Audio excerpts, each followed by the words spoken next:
All right. All right. All right. All right. All right. All right. All right.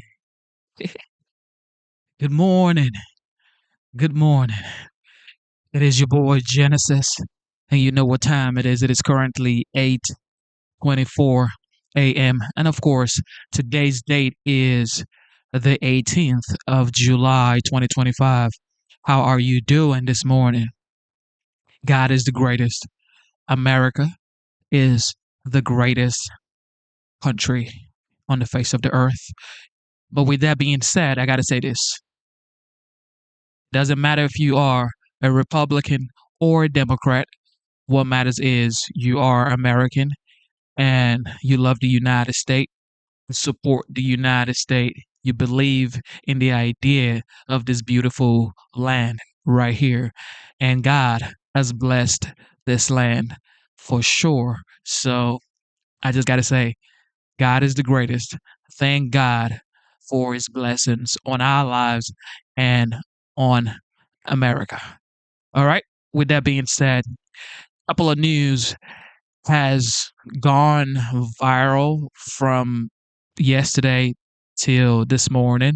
Of course, the OG, the 45th, now the 47th President of the United States, Donald J. Trump, has a lot to say concerning the files, and also um, he is suing some news outlet for, according to him, fake news. And we're going to check out other issues that has also been brewing up. The president of the United States was also diagnosed with some sort of infection, I guess, but it's not chronic. It's not. I mean, they call it chronic, whatever, but it's not. Um, it's sort of like something most Americans deal with, so it's nothing to be worried about. He is still in good health. But with that being said, we're gonna read out what he posted concerning the Epstein files, like I call it. Of course, it is Epstein, but I call it Epstein. Now, this happened yesterday, 9:07 p.m. All right, so he says here, based on the ridiculous amount of publicity given to Epstein, I have asked Attorney General Pam Bundy to produce any and all pertinent grand jury testimony subject to court approval.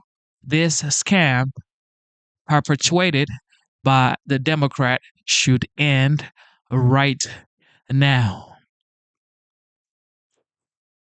Told you guys, this man has absolutely nothing to hide, because if there was something that maybe the left had on him while he was going from the courtroom to the campaign grounds, while his home was being raided, while he was having an attempt on his life, he would have never been the president of the United States.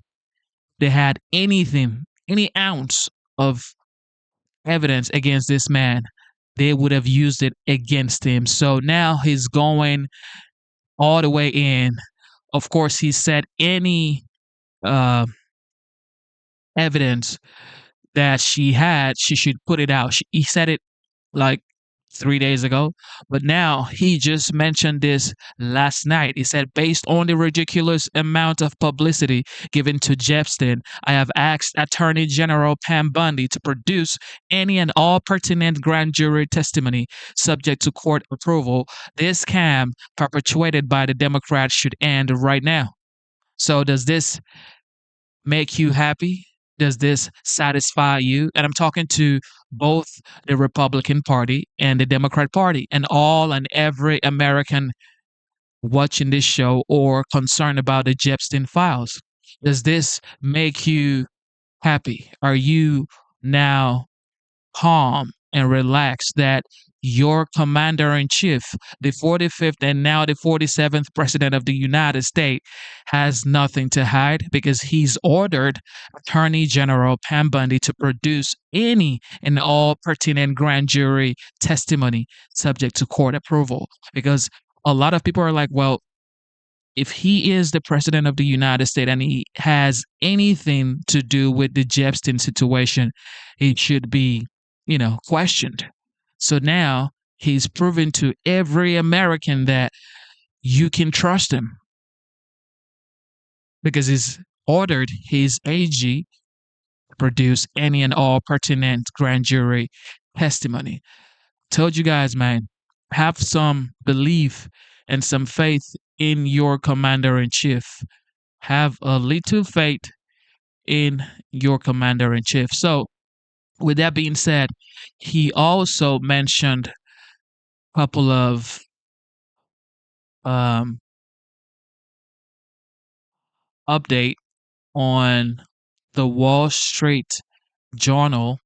I think he is suing them because they printed a fake letter according to the commander in chief. We're going to share that information with you right now. He posted this on Truth Social. Of course, that is his social media when he was sort of banned from Twitter, now X, and Facebook and Instagram. That was just wild. But anyway, he's created the Truth Social. But here we go. He said here, this was about 50 minutes after he posted what we just read now. He said, the Wall Street Journal printed a fake letter supposedly to Epstein. There's these are not my words, not the way I talk. Also, I don't draw pictures. I told Rupert Murdoch it was a scam, that he shouldn't print the fake story, but he did. And now I'm going to sue his ASS off, meaning he's going to sue his ass off. The commander in chief, yeah. He said, and that of his third rate newspaper. Thank you for your attention to this matter, DJT. All right. He's not letting anything slide because look, there's a lot to be thankful for in the United States. We saw the big beautiful bill that's passed. We see the numbers by the border. It is absolutely low. We see inflation rate, but yet the Fed is not cutting the interest rate. So there's so much to be grateful for in the United States. But for some reason, people are so concerned about the Epstein files. Now, I'm not saying it's not important, but there's so much to focus on, like the parents who lost their family to the drug use, and also the families who lost children and family members in the Texas flood. There's so much we could be talking about, but for some reason, the media is pushing this narrative on this Epstein issue. All right, he also posted this, of course, about 28 minutes ago on Truth Social. He said, if there was a smoking gun on Epstein, why didn't the Dems who controlled the files for 4 years and had Garland and Comey in charge use it? That is a valid question. It says, if there was a smoking gun on Epstein, why didn't the Dems who controlled the files for 4 years and had Garland and Comey in charge use it? And then it says, because they had nothing. Because they had nothing. And that's just the facts. Because nobody on the left wanted Donald J. Trump to be the next president of the United States as of last year. So, of course, they would have used it against him, but they had nothing. So, everybody needs to come to the realization that if the media is going hard on this issue, it's probably just to demean and belittle every accomplishment that the Trump administration is currently achieving. Look at the numbers. Look at the stock market. Look at the inflation rate.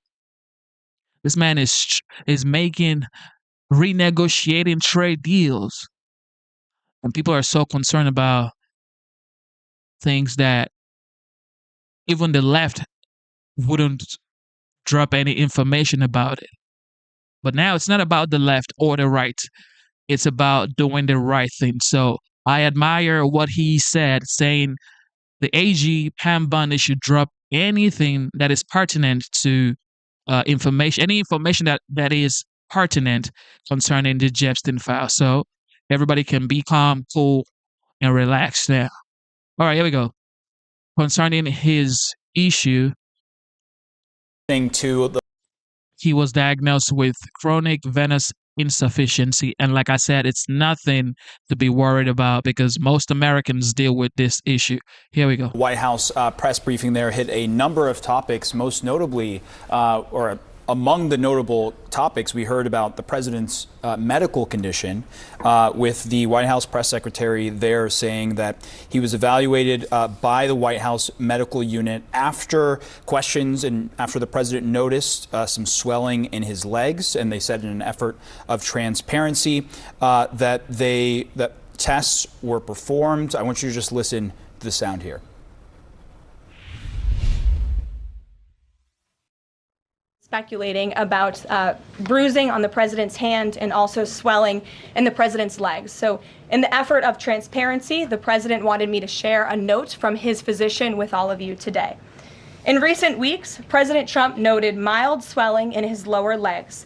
In keeping with routine medical care and out of an abundance of caution, this concern was thoroughly evaluated by the White House medical unit. The president underwent a comprehensive examination, including diagnostic vascular studies. Bilateral lower extremity venous Doppler ultrasounds were performed and revealed chronic venous insufficiency, a benign and common condition, particularly in individuals over the age of 70. Importantly, there was no evidence of deep vein thrombosis or arterial disease. Laboratory testing included a complete blood count, comprehensive metabolic panel, coagulation profile, D-dimer, B-type natriuretic peptide, and cardiac biomarkers. All results were within normal limits. An echocardiogram was also performed and confirmed normal cardiac structure and function. No signs of heart failure, renal impairment, or systemic illness were identified. Additionally, recent photos of the president have shown minor bruising on the back of his hand. This is consistent with minor soft tissue irritation from frequent handshaking and the use of aspirin, which is taken as part of a standard cardiovascular prevention regimen. This is a well-known and benign side effect of aspirin therapy. And the president remains in excellent health, which I think all of you witness on a daily basis here. All right, let's bring in emergency physician Dr. Jeremy Faust to talk a little bit about what we are hearing there. Doctor, take us through this because it's really two things that we're hearing. Chronic venous insufficiency, AB9, I think I heard her say when it came to the swollen ankles that have been observed. And then also she's saying bruising on the back of the hand due to aspirin regimen combined with a lot of handshaking. Take us through this. Thanks. Yeah, thanks for having me. First thing, I think that we're just hearing a lot of medical jargon such that even you're just mentioning AB9. I think you're hearing her just saying a benign condition. Oh, a benign condition is what is a benign and common condition, which is great, right? But it's always good to unpack all of these terms. So what happened here was good medical care so far, and it's basically not alarming information, and it's not surprising. The president is an older man. I believe he just turned 79 years old. He has had risk factors for this condition that they're talking about, which is called chronic venous insufficiency. And what that really means is that the blood that goes out of the heart has to return to the heart through the veins. And as we age, some of that blood flow back to the heart, that's called venous return, just slows down in some patients more than others. And that can lead to things like swelling. That can look like things that many people would be familiar with, like varicose veins. So this is a pretty normal part of aging. And especially for someone in the overweight to obese category, which is where the president has always been.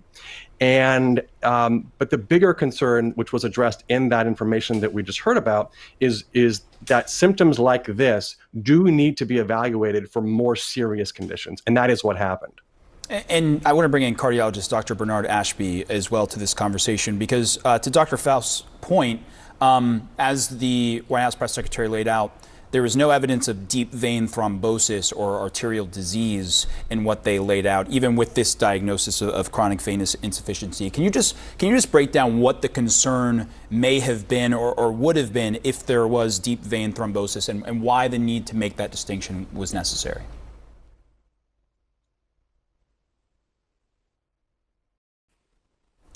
We might be having some audio issues, but Dr. Faust, can if you're still on the line, can I just pose that same question to you, just about the deep vein thrombosis and why that distinction is necessary? Yeah, this is the important thing. When people have symptoms, they want to get looked at to find out if there's a danger, or whether it's a relatively less dangerous, benign condition that's just causing some discomfort. And as stated, a deep vein thrombosis is what the concern would be. That is an abnormal blood clot. Our blood is always on this balance between how thick and thin it should be, and we have amazing bodies that keep our blood in a really narrow range of how thin or thick it should be for our own safety. Too thin, you bleed too much. Too thick, you make clots, which blocks off blood supply to vital organs. And so when you have, if your blood is a little too thick or a little too slow, in terms of getting back to the heart, which is this condition that the president does have, these blood clots can start to accumulate in places where they're not supposed to, or get too large to be safe. And the concern there would be, when that blood clot occurs, that it can actually then break off of the vessel where it's forming, usually in the legs, and travel up back to the heart. And then when it gets pumped back out, it can cut off blood supply chiefly to the lungs, but it can also go other places depending on individuals' anatomy and abnormalities. But these dangerous blood clots, they can be very dangerous. Some people can get these conditions diagnosed. They're called pulmonary embolisms in the lungs, blood clots of the lungs. And they can be benign and they can be treated. But some of them can be life-threatening. So it's an amazing spectrum of illness that we diagnose in ERs, where people have these blood clots, and the treatment can really vary from blood thinners by mouth or IV. But in serious life-threatening cases, some of these blood clots need to be removed actually in medical procedures, or we need to give medications that break those clots apart. So it's a spectrum of disease that can go from mild to life-threatening, and that is why the president was evaluated, to see if he had that condition, a blood clot, and fortunately he did not. Yeah, really good context. So you said all of that just to say, fortunately, he did not. She said it. He doesn't have anything critical. I mean, geez. So you explained all of that for what? To say, thank God he didn't have. Man, yo. Text there. And Dr. Ashby, as you're listening to what we're hearing from the White House here, they're describing this as benign, right? As something that isn't harmful to the president at this point in time. But let's take a look at his lifestyle, because he obviously has a very demanding travel schedule at times. We know that can. This man, President Donald J. Trump, even on the day that they took pictures of his hands and said his feet were swollen, he was in New Jersey celebrating with the soccer team that won the championship. He was jumping on stage. Oh, my goodness. While they were taking picture of his hand, he was answering questions for like 45 minutes on his way to the airport. When he got to the airport, he was answering more questions. On the plane, he was answering more questions. When he landed, he had another press conference. I mean, Jesus, what do you want? Certainly cause risk factors to circulation. There is his age. There is his history of, certainly he does play quite a lot of golf, but he doesn't have a history of really intensive cardiovascular activity. How do all of these things work together, and what kind of treatment or management might a doctor be looking at over time for someone of this age who is traveling a lot and sitting a lot?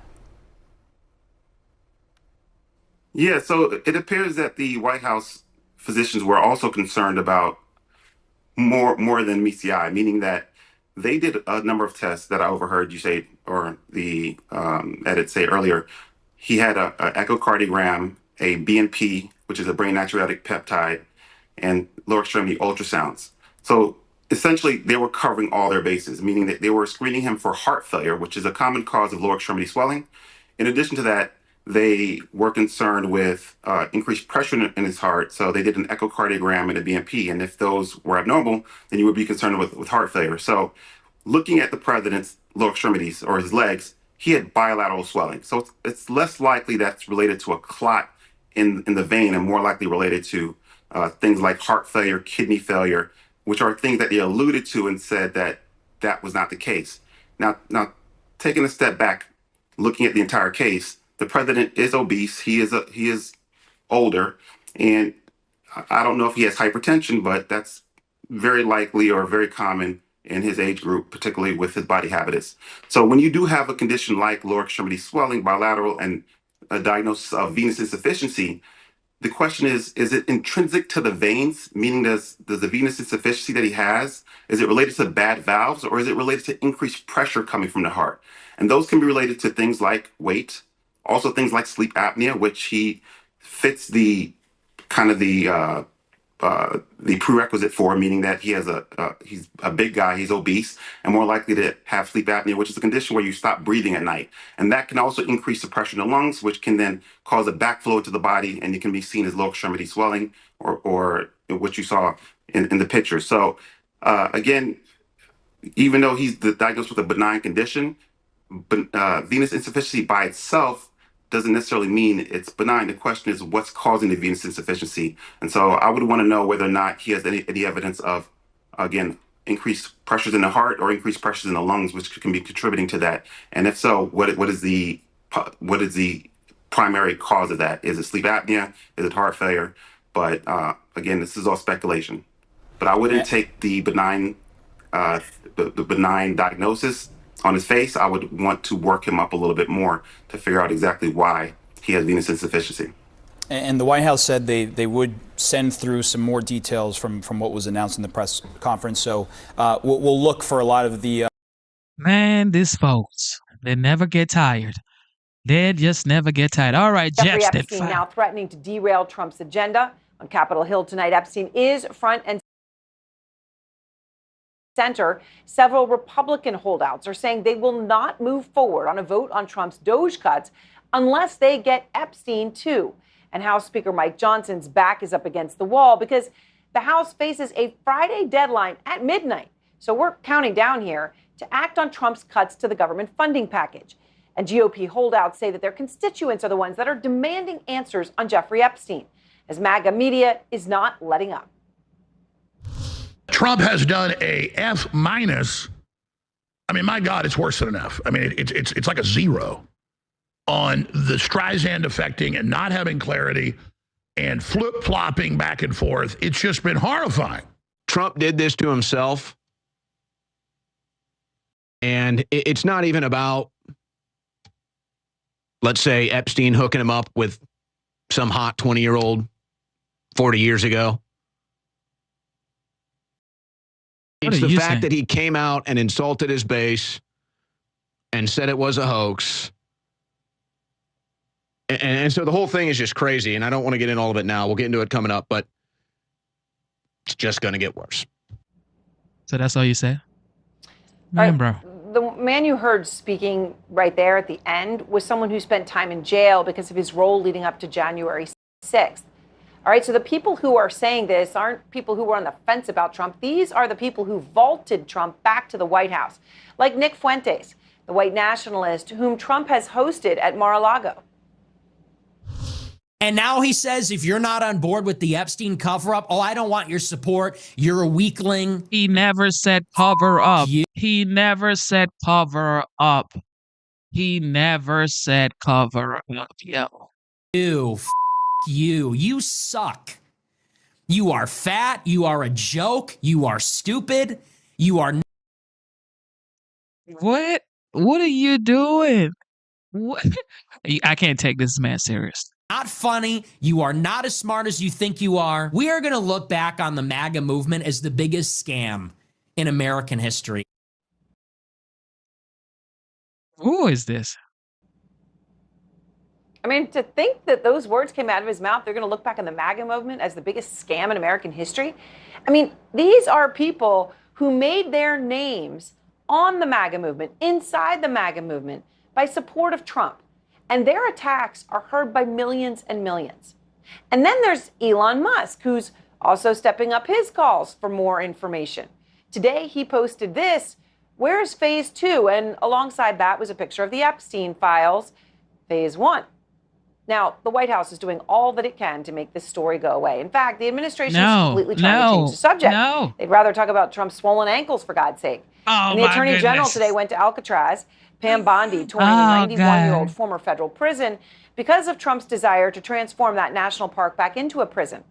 And following Bondi, the pro-Trump network, Fox News, California's Governor Gavin Newsom's office responding with a statement to that, saying Pam Bondi will reopen Alcatraz the same day Trump lets her release the Epstein files. So, well, if you listen to the White House, though, there is no desire at this moment to release more information on Epstein.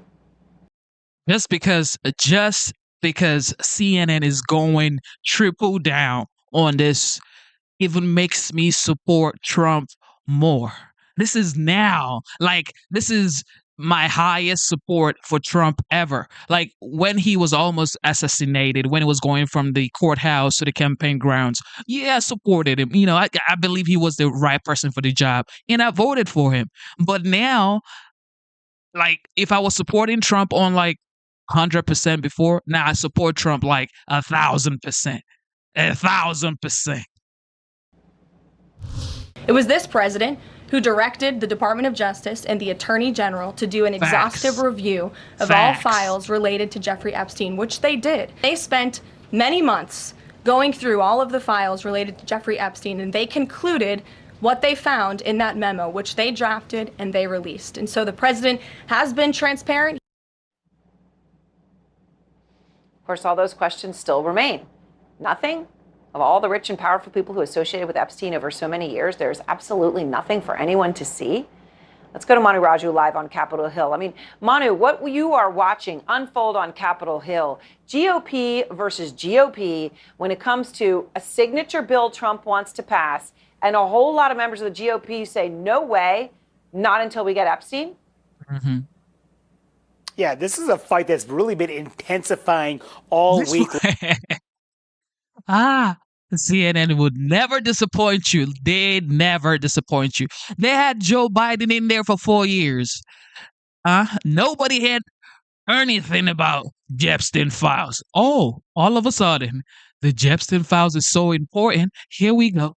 Long from Donald Trump's closest allies on Capitol Hill who are demanding more information or simply shrugging off all of Trump's attacks against them. Trump has tried to call them foolish. He's called some of them stupid. He called this a Democratic hoax. Many of them are simply saying, that's fine. You can say that, Mr. President, but we still want this information released. And Speaker Mike Johnson has to contend with the reality of the narrowness of his majority in the House. If any handful of members decide they want something and hold out their support, he has to listen to them and potentially cater to their demands. And that is exactly what is happening with this bill that Donald Trump wants passed by the end of this week, by the end of Friday the bill to cut roughly $9 billion in federal funding for foreign aid and for public broadcasting. But those holdouts want a vote, a separate vote on an Epstein-related matter, potentially to release all of the Epstein files. And that has been the source of the negotiations, intense negotiations that have been happening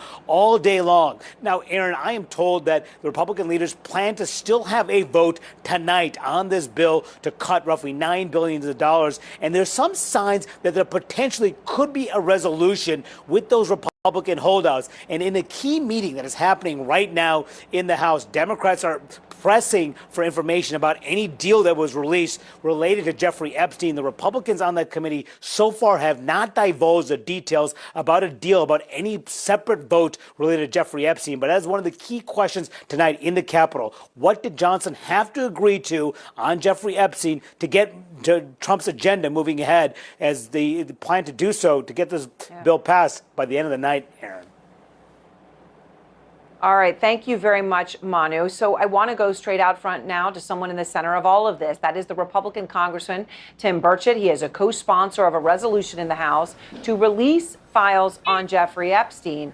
I very much appreciate your time. So Manu's reporting, maybe there's a vote that will happen, that maybe Johnson has agreed to something on Epstein. You're obviously in the center of this. You're central to this legislation. Is there an agreement at this point?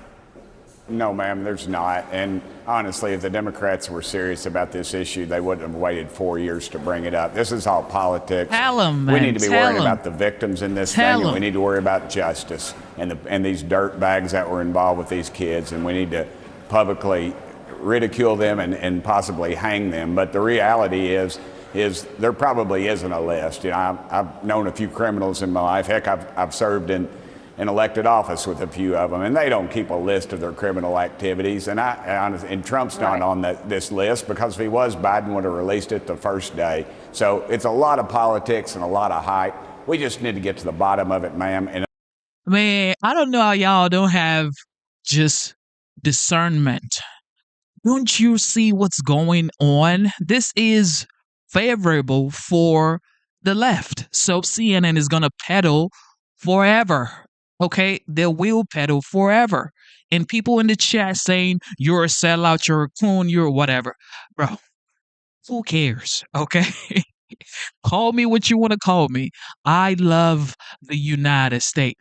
Okay? I love the United States. Whatever you want to call me, call me. I voted for Trump. I will vote for Trump again if I have to. But of course, he can't do no third term. But if he could, I would vote for him. So whatever you want to call me, call me. And don't forget, God is the greatest.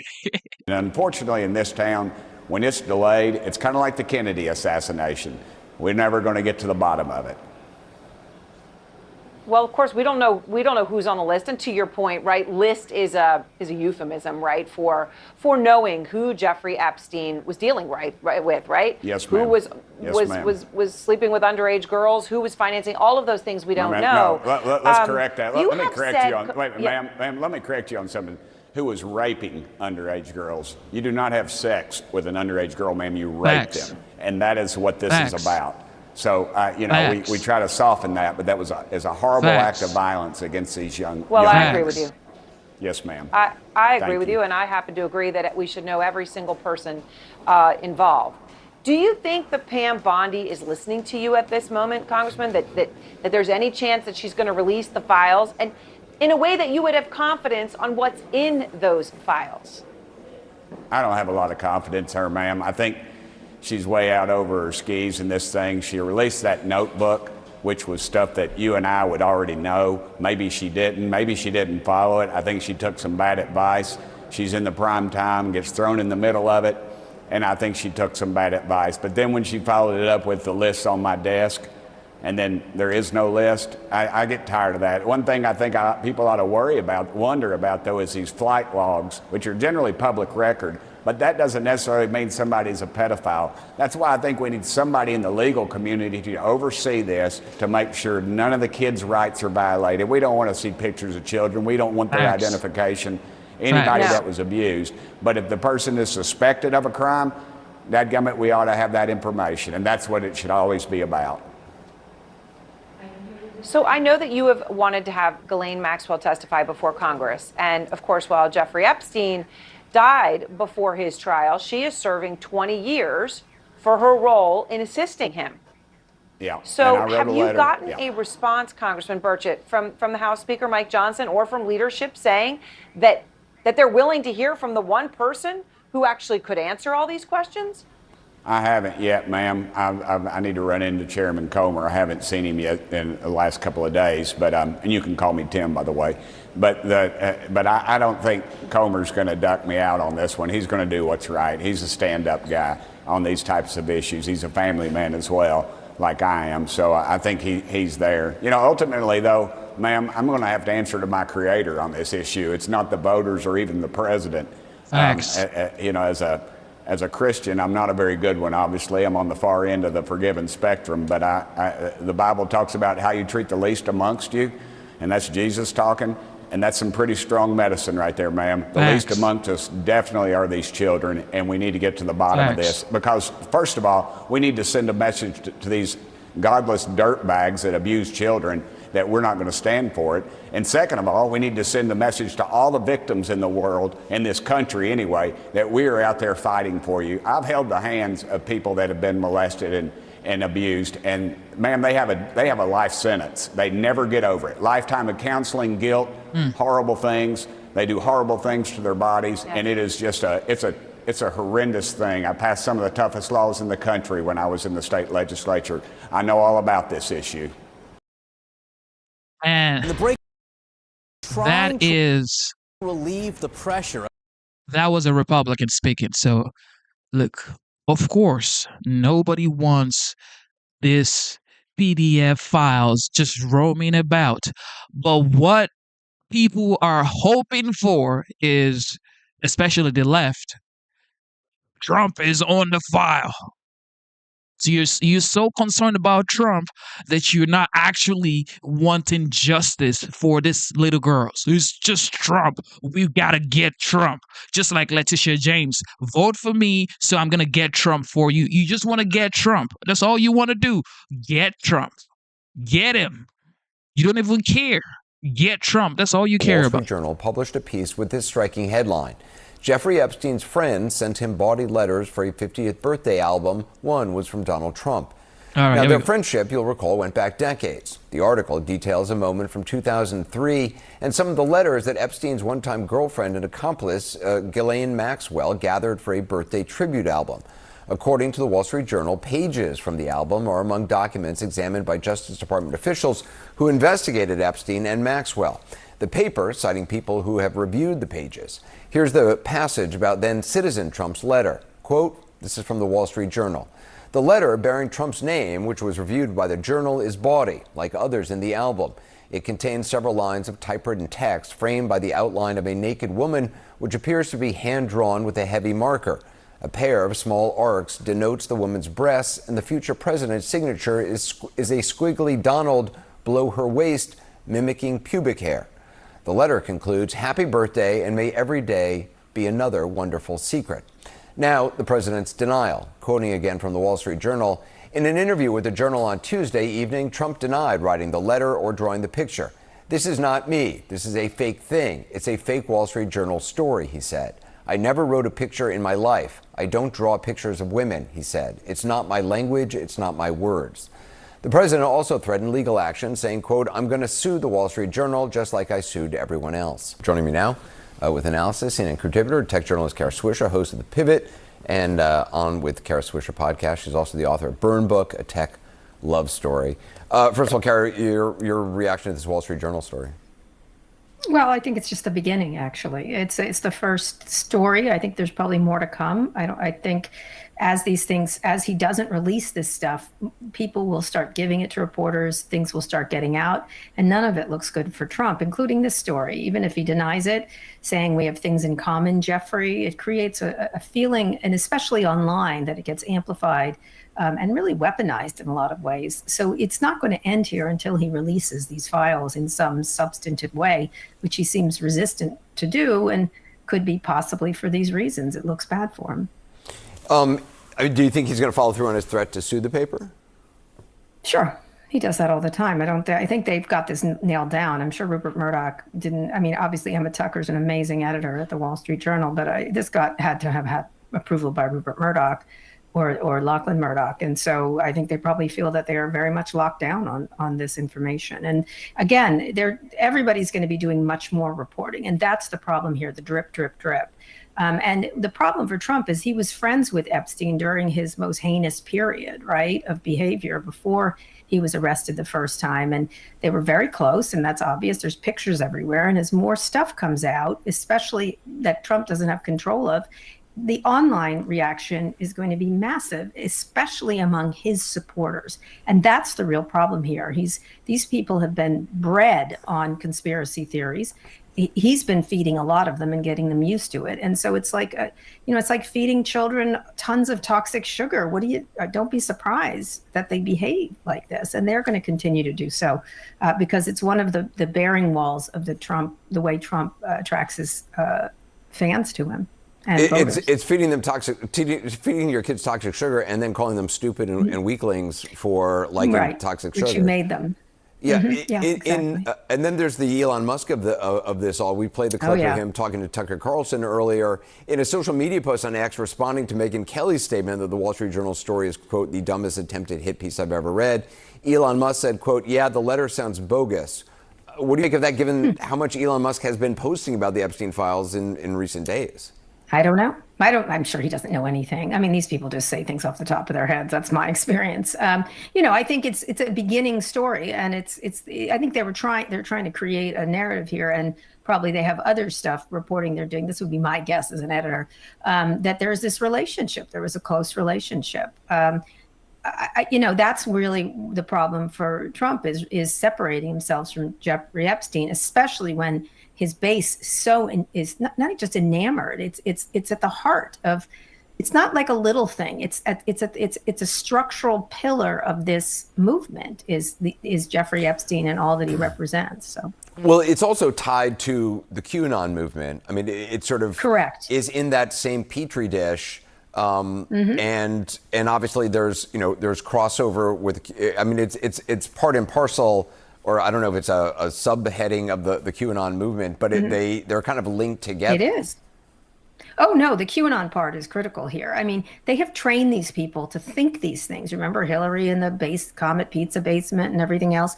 They have eaten this conspiracy theory for a long time, and Epstein is a critical character in it. And to make fun of them is a problematic thing, and to tell them that they don't know what they're talking about after feeding them this stuff, it is very much linked together. And, you live by QAnon, you die by QAnon in a lot of ways. I mean, I think online, this movement, you just go online and watch the reaction. It is not Democrats, although I think Democrats are taking advantage of a really dicey situation for Donald Trump. But it's mostly the base that is going crazy on all these sites. And if you look at the comments, if you look at some of the leaders, although some of them have pulled back, probably in fear of Trump, it's a real problem for him, especially as it gets amplified and weaponized online. And I think he doesn't have the power to stop that because it's at the heart of this online conspiracy world that is linked together in so many different ways and is incredibly powerful. It's also interesting to me that President Trump is now calling this a hoax, a Democratic hoax, essentially. Yeah. It's something that's propagated by Democrats. Yeah.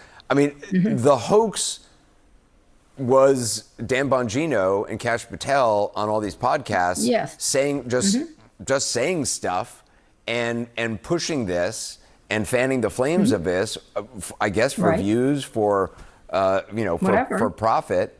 And now they are in a position where they've actually seen this. I mean, Kash Patel, I think it was to Joe Rogan saying, or to Glenn Beck, the FBI director has the black book of Epstein and could release it right away. He's now the FBI director. I guess he's now the guy. The black book, which was published, by the way, a number of times in, I think, New York Magazine, online. I think Gawker did it years and years ago. Yeah, I think that the problem is this is all linked. These people were all for it until they were against it. It creates a real feeling of unease among the followers. And again, Epstein is at the heart of it. And so the problem for Trump is that they will keep talking about this. And he is, factually speaking, they were friends for a decade or more, right? And they were social friends. And he was on the plane. There's lots of facts here that could be, look, maybe nothing happened, maybe something happened, who knows? But if he doesn't release the files, there's no way of removing himself from this controversy. And look, some people could have just gone to that island and left. I know a lot of people who did that. Some people could have just gone to dinner at his house. You know a lot of people who did that, who went to the island and left? What in the world? And left.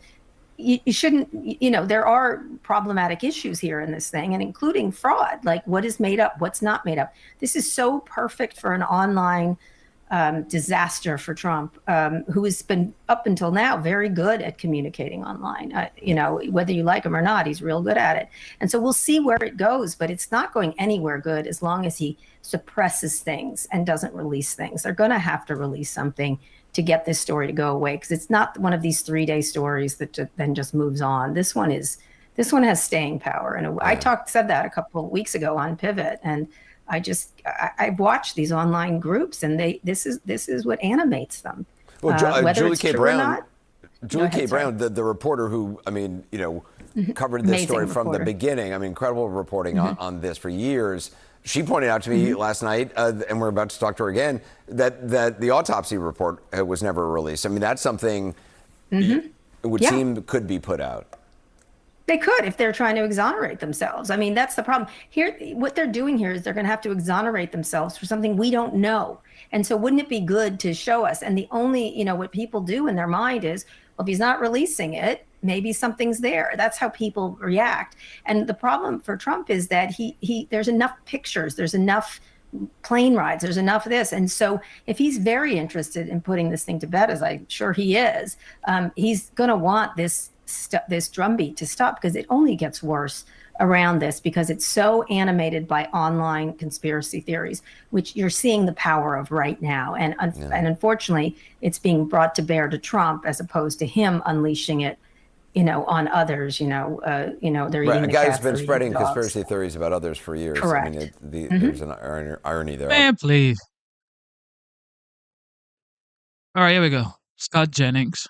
Not sure I saw this quite what this was coming, but first of all, just on the legal front, Ellie, the threat to sue over the existence of this letter, whether he himself wrote it or not, how credible? Well, I'm sure he will sue. He has shown that he is ready, willing, and able to sue media organizations at the drop of a hat. If he does sue, it's going to be really tough, because the legal burden here is very high, because Donald Trump is, of course, a public figure, so it's harder to win a defamation suit. He really has to show two things.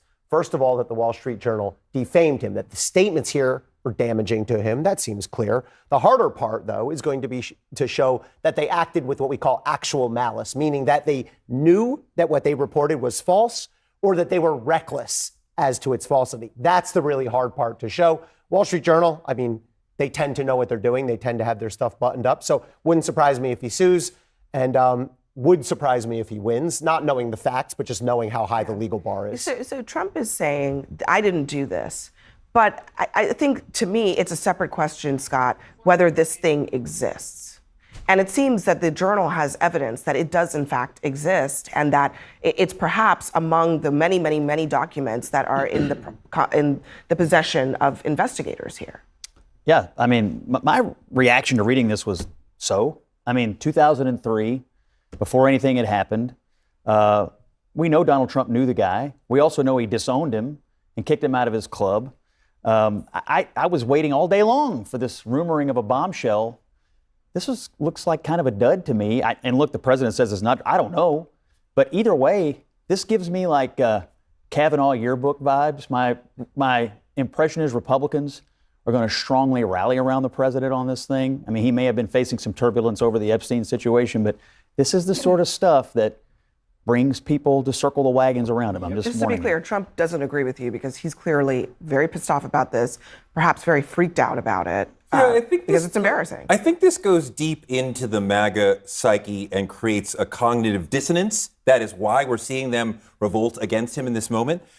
He was supposed to be their guy who would go in there and do what the people would want and fight against the globalists who are pedophiles. Here's a perfect example of a globalist who is a pedophile. Trump told us, I'm going to out that guy in his client list.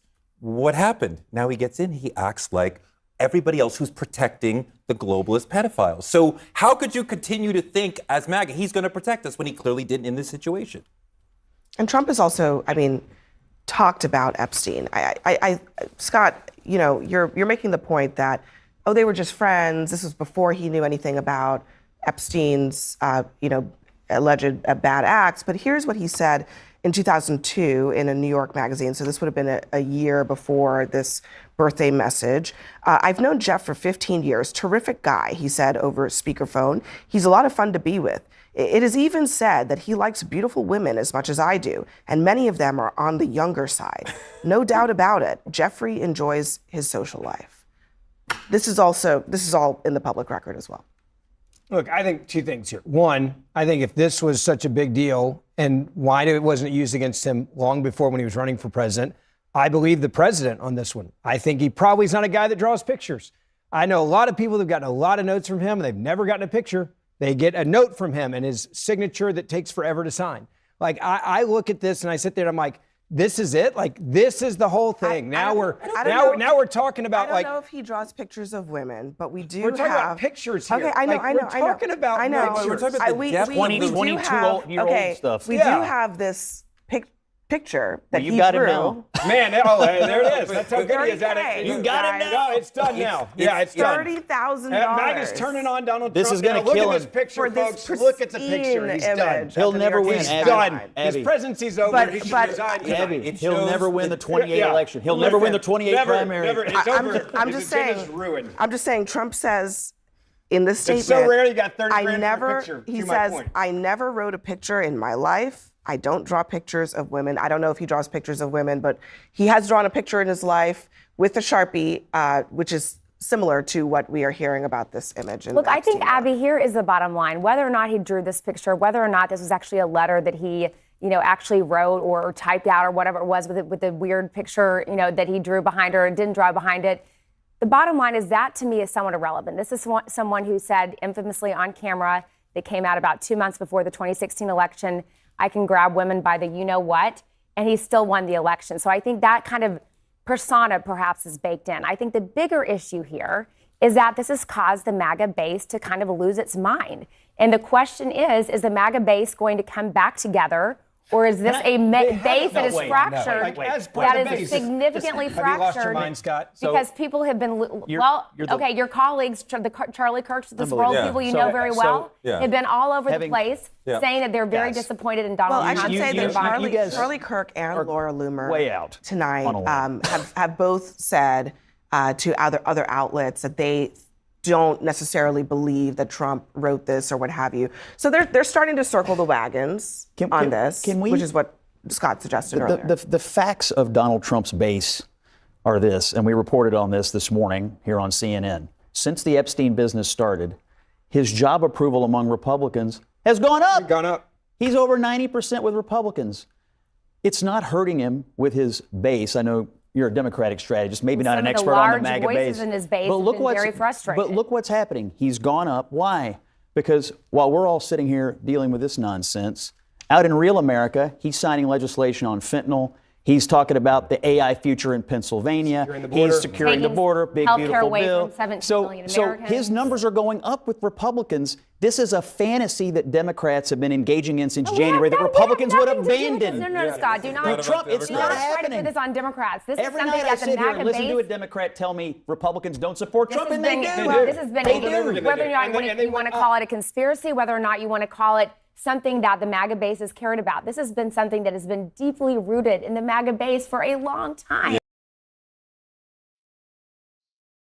The Senate is working late tonight voting on amendments to the president's legislation to formalize a portion of the Department of Government Efficiency's DOGE's spending cuts. Also now on the Senate calendar, legislation introduced by Missouri Republican Josh Hawley to reverse big Medicaid cuts in the president's bigger tax and spending bill, which Senator Hawley himself voted for. Today, Senator Hawley explained that vote to CNN's Manu Raju. I liked all of that, but there are aspects of it I didn't like, and I think these future cuts to hospitals with Medicaid is a mistake. So I said when I voted for it, I said I'm going to try to reverse these. That's exactly what I'm doing. Well, Senator Hawley, earlier today, I spoke with Vermont Independent Senator Bernie Sanders about that and more just before airtime. Senator, when you heard that Josh Hawley introduced a bill to reverse some of the cuts to Medicaid that he himself voted for just 2 weeks ago, mostly focused on rural hospitals, what did you think? Well, I think I live in a very crazy environment. That so-called big, beautiful bill, the reconciliation bill, is, in my view, Anderson, the most disastrous piece of legislation in the modern history of our country. And I'm not exaggerating. What it does, as I'm sure Senator Hawley knows, is it throws 17 million people off of the health care they have, Medicaid and the Affordable Care Act. It makes massive cuts to nutrition. Okay, here we go.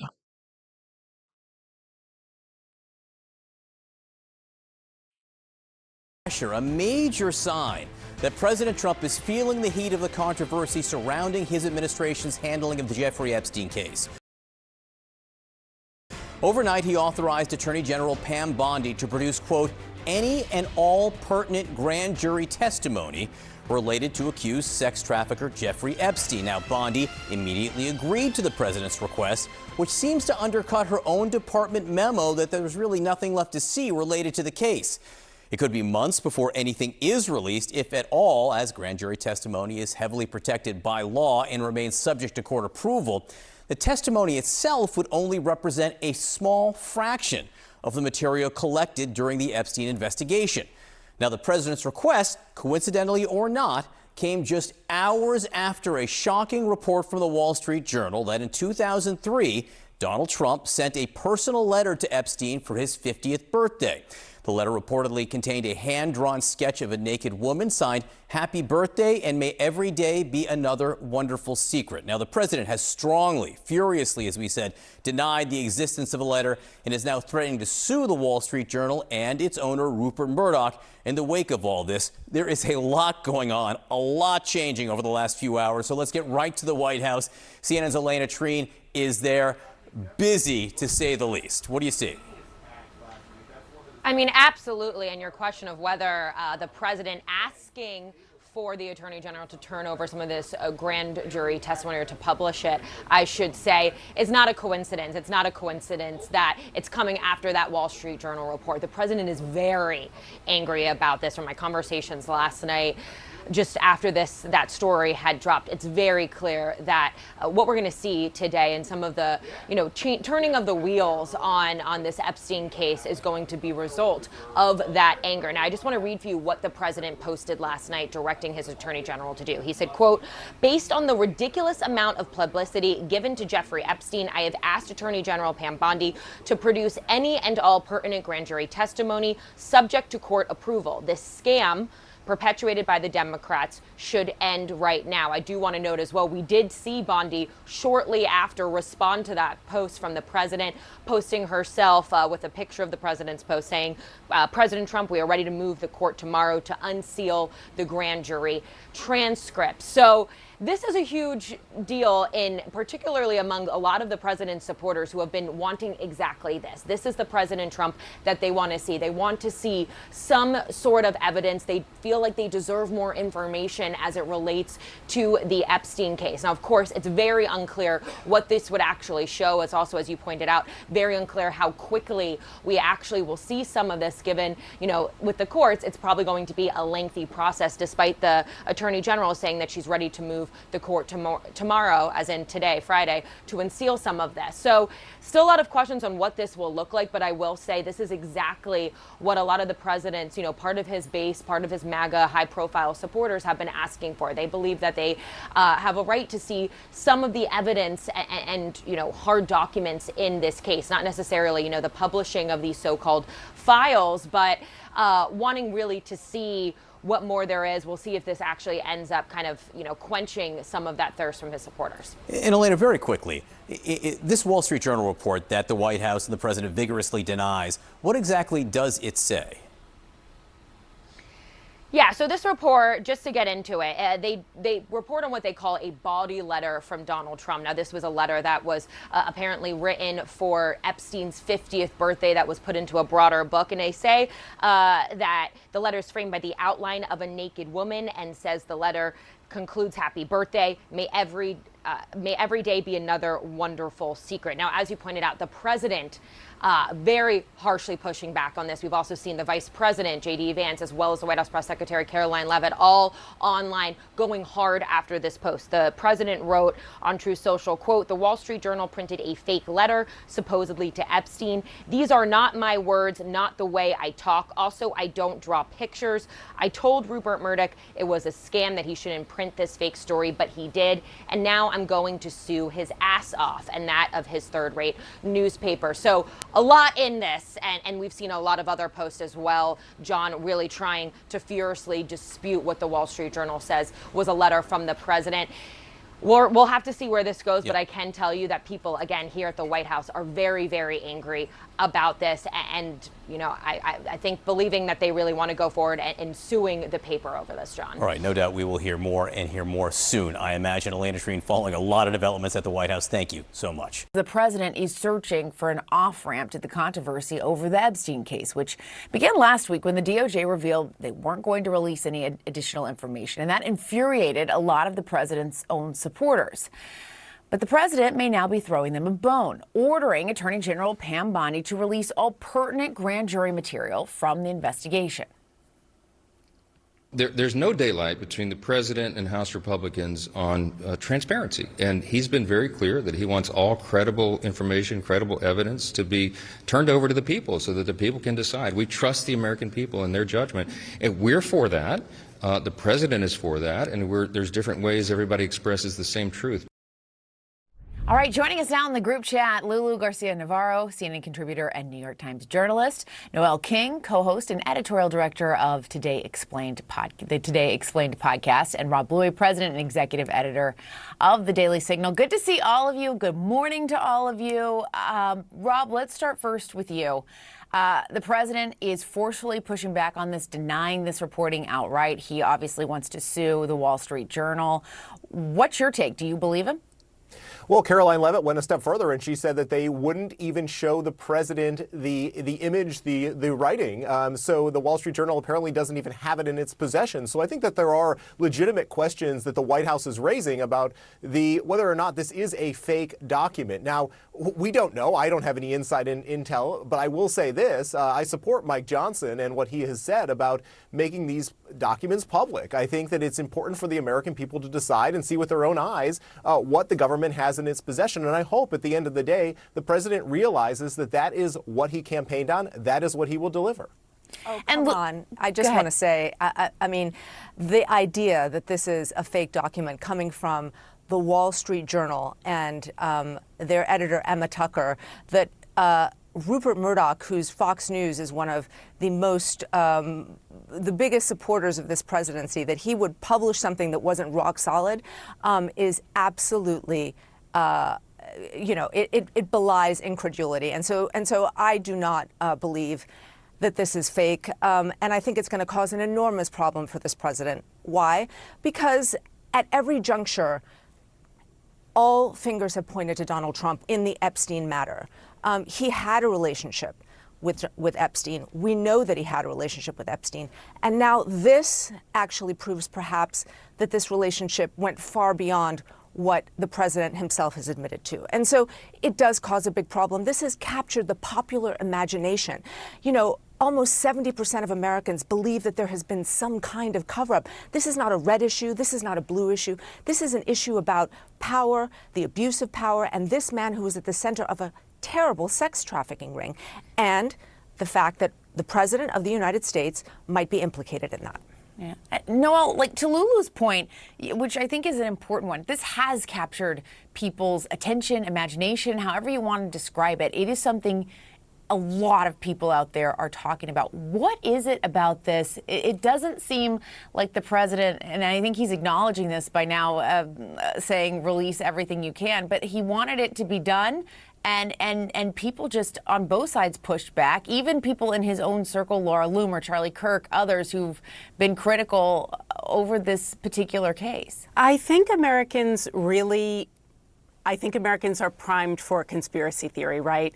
Part of the reason that President Trump was elected was that many Americans feel like there is a deep state that is working against them, a government that is keeping secrets that they should, that they should be privy to. And President Trump campaigns on the idea that I am not part of that establishment. I'm not part of that corrupt establishment. You can count on me to tell you the truth. And for a long time, that really worked.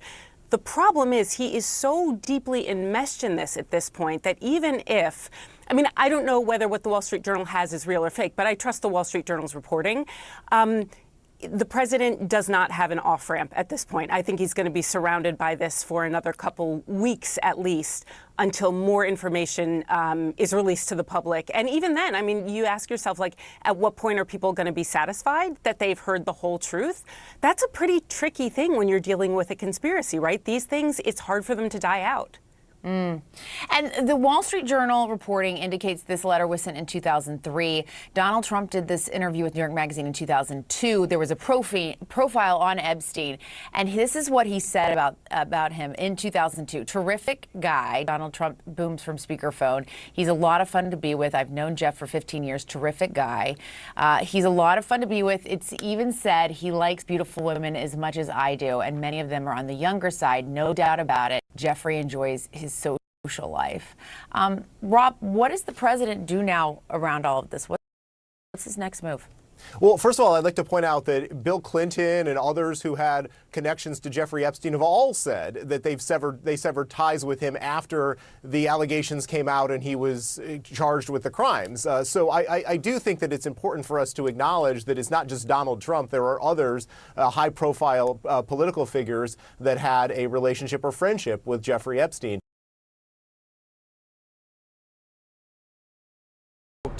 How can people be expected to have faith in Trump if he won't release the Epstein files? That post by Elon Musk this afternoon gets at a serious question, prompted by MAGA fans, among others, after the Justice Department asserted in a memo that convicted sex offender and multimillionaire Jeffrey Epstein did not blackmail high-profile clients, was not murdered before he was found dead in his jail cell in 2019, and in fact had no client list.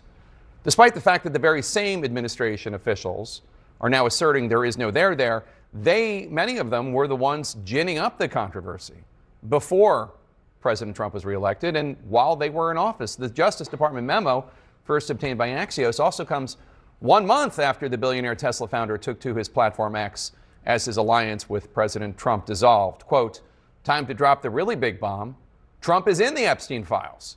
That is the real reason why they have not been made public," unquote. Musk deleted that post 2 days later, but the new memo has Musk posting this meme, among others. It's a guy putting on progressively more clown makeup with the text, "We will release the Epstein list. We just need more time. The Epstein list is on my desk. There is no Epstein list," with full clown regalia. The desk part refers to a February clip. The list is on my desk. A February clip from Fox that was played of Pam Bondi. Take a listen. The DOJ may be releasing the list of Jeffrey Epstein's clients? Will that really happen? It's sitting on my desk right now to review. That's been a directive by President Trump. But here was Attorney General Bondi earlier today. I was asked a question about the client list, and my response was, it's sitting on my desk to be reviewed, meaning the file along with the JFK, MLK files as well. That's what I meant by that. Trump was asked about the memo today by a New York Post reporter, and he expressed indignation. Are you still talking about Jeffrey Epstein? This guy's been talked about for years. You're asking, we have Texas, we have this, we have all of the things. And are people still talking about this guy, this creep? That is unbelievable. Mr. President, the reason people are talking about this guy is because people serving in the highest levels of your administration have been talking about this guy for years and talking about how the Epstein list needs to be released. Here's then Republican vice presidential nominee J.D. Vance in October 2024. Everybody in politics has a vice that's much worse than alcoholism, is the way that I put it. But we release the list. Seriously, we need to release the Epstein list. That is an important thing. Here's Kash Patel on a podcast just over a year before he became FBI director. Why is the FBI protecting the greatest pederast, the largest scale pederast in human history? Simple, because of who's on that list. Dan Bongino, a former Secret Service agent turned right-wing podcaster, is now the FBI deputy director. Here he is on his show in February. He was named deputy director just a few weeks later. I'm not ever going to let this story go because of what I heard from a source about Bill Clinton on a plane with Jeffrey Epstein. I'm not letting it go ever. Ever. Bill Clinton's spokesperson released a statement in 2019 saying that the former president, quote, knows nothing about the terrible crimes. We should note the presence of one's name in the files does not mean they were involved in any way in sex trafficking or having sex with any of Epstein's victims. Here's Alina Habba, now interim U.S. attorney for New Jersey. This is her in February. In this case, in Epstein's case, it is incredibly disturbing. We have flight logs, we have information, names that will come out. Is it going to be shocking? I don't see how it's not shocking. I'm shocked that none of that's been released. In February this year, Attorney General Bondi teased the imminent arrival of the Epstein files, and President Trump's eldest son, Don Jr., posted about the news, quote, LFG, an acronym for Let's Effing Go. A week later, the Trump administration invited a slew of conservative MAGA influencers to the White House, purporting to give them a first look at a batch of documents labeled the Epstein files, phase 1, but none of it was a smoking gun. The vast majority of the information had already been made publicly available. CNN's Evan Perez reported in March that Attorney General Bondi directed FBI agents, in some cases, to drop their work on China and Iran and focus on redacting the files before their release. Remember, Trump made part of this his platform. Here he is during the 2024 campaign. Would you declassify the Epstein files? Yeah, I would. All right. I guess I would. I think that less so because, you don't know it. You don't want to affect people's lives if it's phony stuff in there because there's a lot of phony stuff with that whole world. So what's really going on here? I mean, what's really going on? Well, experts such as our friend Julie Brown from the Miami Herald, who's been covering Epstein for years, say that the notion of Epstein having an easy-to-access client list is likely a red herring. And that's what the Trump administration is relying on, that there likely isn't a list per se. But they are also now relying on the fact that because it's MAGA influencers who often put forward so many falsehoods, legacy news media won't push the point, that while there might not be a list, there are certainly files that can be released. There's a trove of information that the Trump administration is right now refusing to share. Information that could well point to the powerful folks who availed themselves of the sex trafficking victims of Jeffrey Epstein. If you go, for example, to the FBI vault online, you can see that there are 22 files containing thousands of pages. Most of them are heavily redacted. Now, sure, of course, redact the names and identifying characteristics of the victims. But why not make the victim and testimonies public? As Julie Brown points out, there's still so much we don't know from the investigations by U.S. attorneys in Miami and in New York, witness interviews in the U.S. Virgin Islands and New Mexico. Brown writes that there's still more evidence that hasn't been published, including, quote, Epstein kept video cameras in most of his residences, and Epstein's autopsy, nor the report of the investigation into his death, has been made public. So while there may not be an official client list to be released, as the administration is now saying, there's a lot of extra information that is not being made public, despite Trump's Justice Department basically now saying case closed. This isn't going to go away. When Pam Bondi went on television and said, I have a videotape of kids getting abused, I followed this case closely, and I know a lot of the people involved, as I've told you. Mm-hmm. I had no idea. I didn't know that. Really? Thousands of children got raped? Yeah. Who raped them? Where are the rapists? Like, why aren't they in jail? What? This is the Department of Justice. Yes. That is so crazy. This is honestly one of the craziest things I've ever seen in my entire life. And I just think it's very dangerous to play around with this stuff. Like, very dangerous. Well, I don't want a revolution, but if you wanted a revolution, this is how you would act. All right, Jamal, what do you think hearing that from Tucker? Well, first of all, Tucker is being dangerous by alluding to something like a revolution when we're talking about the MAGA people, because we know that MAGA forces have been willing to use violence in pursuit of their political aims. We saw it on January 6th. You know, Gretchen said something a second ago about is Trump covering for Pam Bondi. But the question also may be, is Pam Bondi covering for Trump? We just really don't know. Donald Trump has been very forceful. He's a great television performer. When the question of Epstein comes up, every time he dissembles, he attacks the reporter. Remember before, he'll release the UFO files, he'll release the JFK files. Will you release the Epstein files? Well, I don't know if we should, do that. Innocent people may get wrapped up in that. I just think something's going on here. We got to keep asking the questions until we find out what's really happening, and they should just release the files. I mean, right. I mean, that seems to be the point, Gretchen. At this point, and this is something that has been spun up, right, by some of the very people who are now saying, I mean, when Kash Patel and Dan Bongino came out recently and tried to downplay the Epstein files, they were eviscerated by the MAGA base, right? And now this is putting the whole thing on steroids. Far-right activist Laura Loomer, Gretchen, we know Trump listens to her. She has been hammering Pam Bondi on social media. She posted, "How come we can't talk about what a dumb, lying bimbo Pam Bondi is? J.D. Vance, please encourage President Trump to fire Pam Bondi. She's a disgrace." So what do you hear when you hear this? I mean, look, Laura Loomer, we know, has had very specific, tangible influence on Trump on big decisions. Yes, in national security, specifically in the last few months. I do think she has Trump's ear.